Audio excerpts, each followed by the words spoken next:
सभी किसान भाइयों को नमस्कार। आज हम बात करेंगे गन्ने की बिजाई की। गन्ना आपको पता है, गन्ना एक ऐसी फसल है जिसमें पैदावार में अंतर बहुत ज़्यादा है। जैसे एक किसान 250 क्विंटल भी लेता है और उसी के साथ वाला किसान 700 क्विंटल भी लेता है, 600 क्विंटल भी लेता है। तो छोटे छोटे जो तरीके हैं उन तरीकों से आप अपनी पैदावार बढ़ा सकते हैं और आज उन तरीकों के बारे में थोड़ा सा जानेंगे। अब मैं डॉक्टर कुलदीप शर्मा, एसीडीओ कैथल। आज हम अपनी मौजूदगी में नैना गांव में शुगर केन की वाइड रो स्पेसिंग करवाएंगे और इस समय हमारे साथ मौजूद हैं वो किसान, प्रोग्रेसिव किसान हैं जिसके खेत में बिजाई करवानी है। वो अपना परिचय देंगे और इसके साथ साथ हमारे साथ शुगर मिल के कर्मचारी भी हैं, वो भी अपना परिचय देंगे।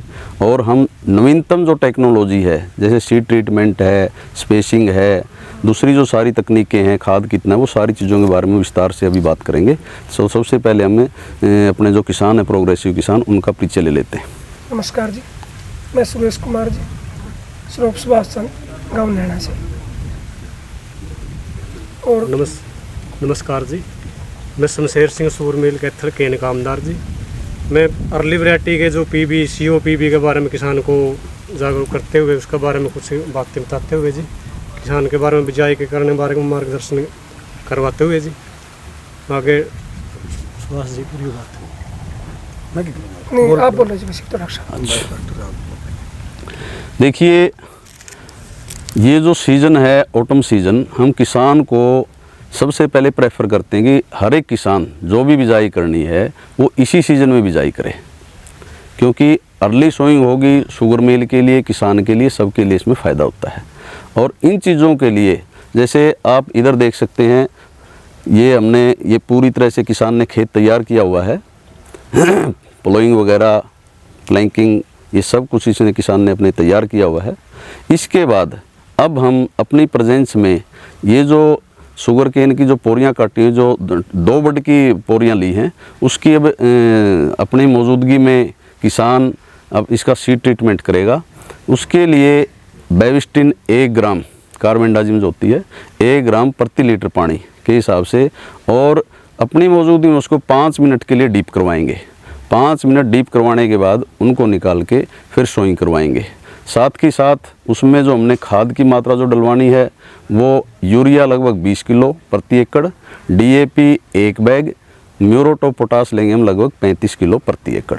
अच्छा, इसके लिए हमने जो किस्म को जो चुनाव लिया है, क्योंकि हम डिस्करेज कर रहे हैं 238 को, 238 की बजाय किसान को हम सब्स्टिट्यूट के तौर पे दे रहे हैं, उसको एडवाइज़ कर रहे हैं कि आप COPB 95, क्योंकि इसके रिज़ल्ट लास्ट ईयर ही फील्ड में आई है और इसके जो रिज़ल्ट हैं बहुत बढ़िया हमने खेतों में देखे हैं। तो उसके लिए हमारे जो प्रगतिशील किसान हैं, अब बीज की उपलब्धता को देखते हुए जितना भी हो सकता है मैक्सिमम एरिया में इस किस्म को लेके आएंगे। और इसकी जो बिजाई का जो तरीका रहेगा वो अब 4 फुट मिनिमम, कम से कम 4 फुट की दूरी पे हम इसकी बिजाई करवाएंगे। अच्छा, सीड ट्रीटमेंट के बारे में हमने किसानों को बताया कि सीड ट्रीटमेंट क्यों ज़रूरी है, क्योंकि जितनी भी बीमारियां हैं जो इस टाइम बीज से जो हमारी बीमारियां उत्पन्न होती हैं, उनको ट्रीट करने के लिए बीज का उपचार करना बहुत ही ज़रूरी है। तो अब आमतौर पे किसान क्या करता है कि सीड ट्रीटमेंट तो करता है लेकिन वो नाम मात्र करता है, और आगे इस किसान को हम प्रोत्साहित भी करेंगे कि MHAT से सीड ट्रीटमेंट करवाए। आज बाई चांस वो मशीन उपलब्ध नहीं हो पाई हमें, लेकिन अगला जो इसके जो 1 किले के बाद जो अगली बिजाई होगी वो इसका हमें MHAT से भी ट्रीटमेंट करवाएंगे। आमतौर पे किसान क्या करता है कि बेविस्टिन या कार्बेंडाजिम जो है उसको पानी में तो डाल लिया, लेकिन पोरियों को उसको डाल के तुरंत ही निकाल लेता है। वो सही तरीका नहीं है। उसके लिए कम से कम 5 मिनट तक पोरियों को उसमें जो दवाई का घोड़ा है उसमें डीप करके रखना बहुत ज़रूरी है, ताकि जो सीड ट्रीटमेंट का हमारा उद्देश्य है वो पूरा हो सके। अच्छा, दूसरा हमें फार्मर को एडवाइज करते हैं कि जो ऊपर का हिस्सा है गन्ने का, ऊपर के हिस्सा लेके ऊपर से लगभग 50% आधा गन्ने को हम एडवाइज करते हैं कि ये सीड बिजाई के लिए ये उपयुक्त है, क्योंकि नीचे वाला जो पार्ट होता है उसमें शुगर कंटेंट ज़्यादा होता है, उसमें जो जर्मिनेशन होता है वो जर्मिनेशन कम होता है। ऊपर वाला जो पार्ट होता है उसमें जर्मिनेशन बहुत अच्छा होता है। तो किसान को हम एडवाइज करते हैं कि ये जो ऊपर का हिस्सा है आधा, वो अपना बिजाई के लिए उपयुक्त है, उसको यूज़ करें।